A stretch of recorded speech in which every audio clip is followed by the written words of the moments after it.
Greetings collectors and welcome to today's episode. We're heading off to Japan today for a 3-part collecting retrospective of the Parodius series. Expect shootouts with Medusa heads, schoolgirls, ballerina pandas, pirate penguins and a rather well endowed raccoon. Konami's Parodius series has a long and somewhat complicated legacy. For this mini-series I'm going to focus mainly on the collecting aspects in respect to the Japanese Sega Saturn. Although you will find versions of Parodius on multiple consoles and multiple variants by region, presently the Sega Saturn Parodius trilogy of games provides a good core basis for collectors. Technically, between 1988 and 2010 there are 6 distinct Parodius games. In these 3 episodes we'll be looking at the Proteus Deluxe Pack, Sexy Parodius and Parodius Forever With Me. All for the Japanese Sega Saturn.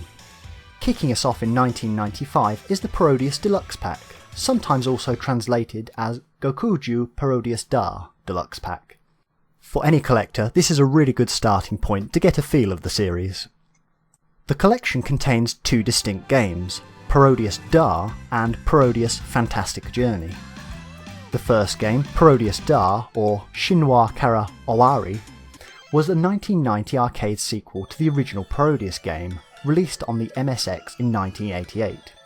It has 4 playable characters, Vic Viper, Octopus, Twinbee and Pentaro. Other than the Octopus, these characters have their origins in other Konami titles, including Gradius, Twinbee and Antarctic Adventure. Each character has its own levelling up path, some opting for more firepower up front, others being optimised for a more balanced gameplay. You can't go too wrong with starting with the Octopus though. This game is widely available by region and console format. For most, this is the jumping on point for most players. It's an excellent introduction to the series in my opinion. The premise of the game is essentially a parody of Konami's Gradius series. With the larger than life characters, you set about taking on a mass of enemies.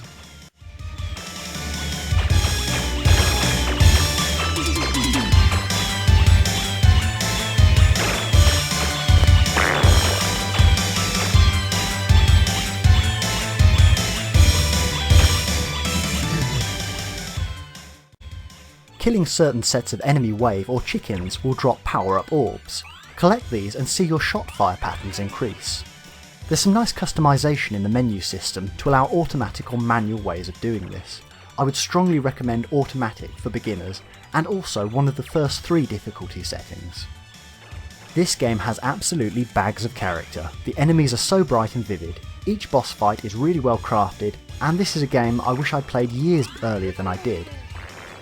To set off the action is the rocking soundtrack. Upbeat arrangements of well-known classics and contemporary tunes push the levels along, and the overall effect is a real treat.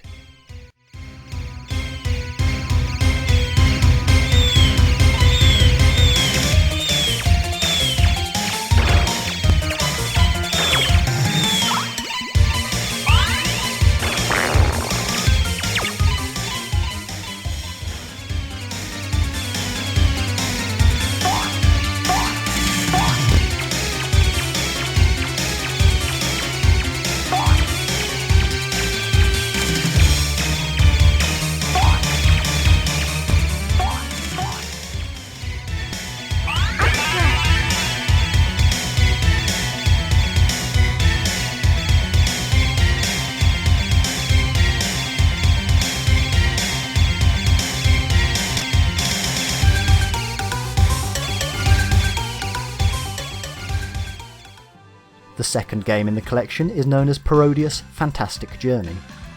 Although you may see this one listed as Gokujou Parodius Kakao no Iku o Motomete from time to distinguish it from the previous Parodia Star game. This sequel to the original Parodius does everything the original did but takes things to the next level. More detailed cutscenes, now a jump from 4 to 8 playable characters, more complex level design and more fluid gameplay. Even the music has been revamped into a really swinging experience.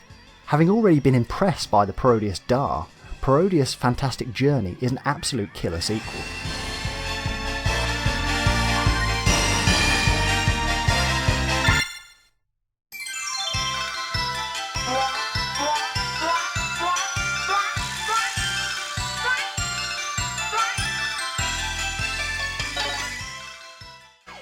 It might be worth explaining at this point some of the finer points of the game mechanics.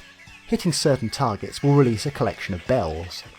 The yellow bells deliver points, the white bells give a megaphone, green gives an enlarged character, purple converts enemies into power-ups and bells, red a Kiku beam, and blue is the super bomb.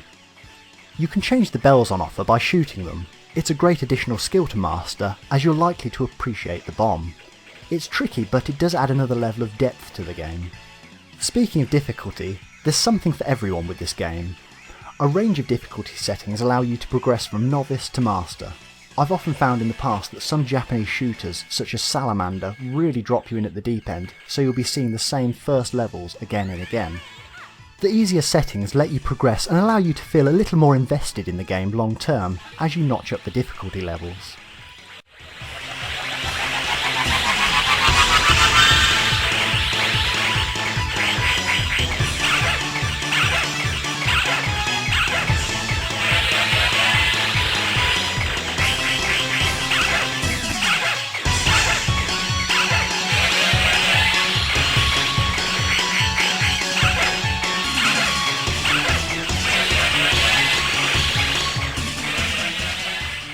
In terms of packaging, the game does everything it needs to in its compact CD jewel case, excellent cover art, and an appropriate rear cover.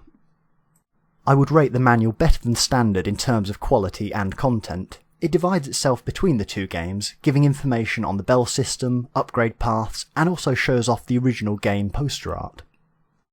This is a really solid collection of two games. It's very difficult to fault as a collection, as these are games I most associate with classic Parodius gameplay.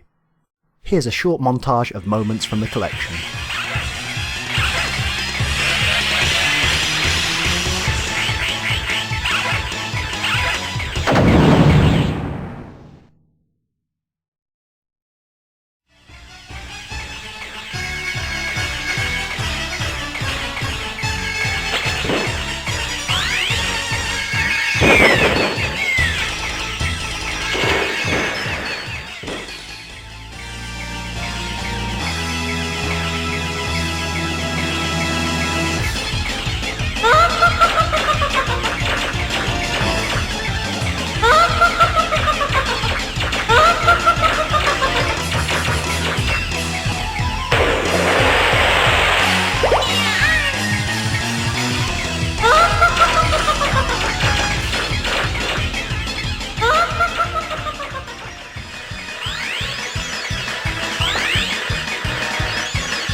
Join me next time as we investigate Sexy Parodius.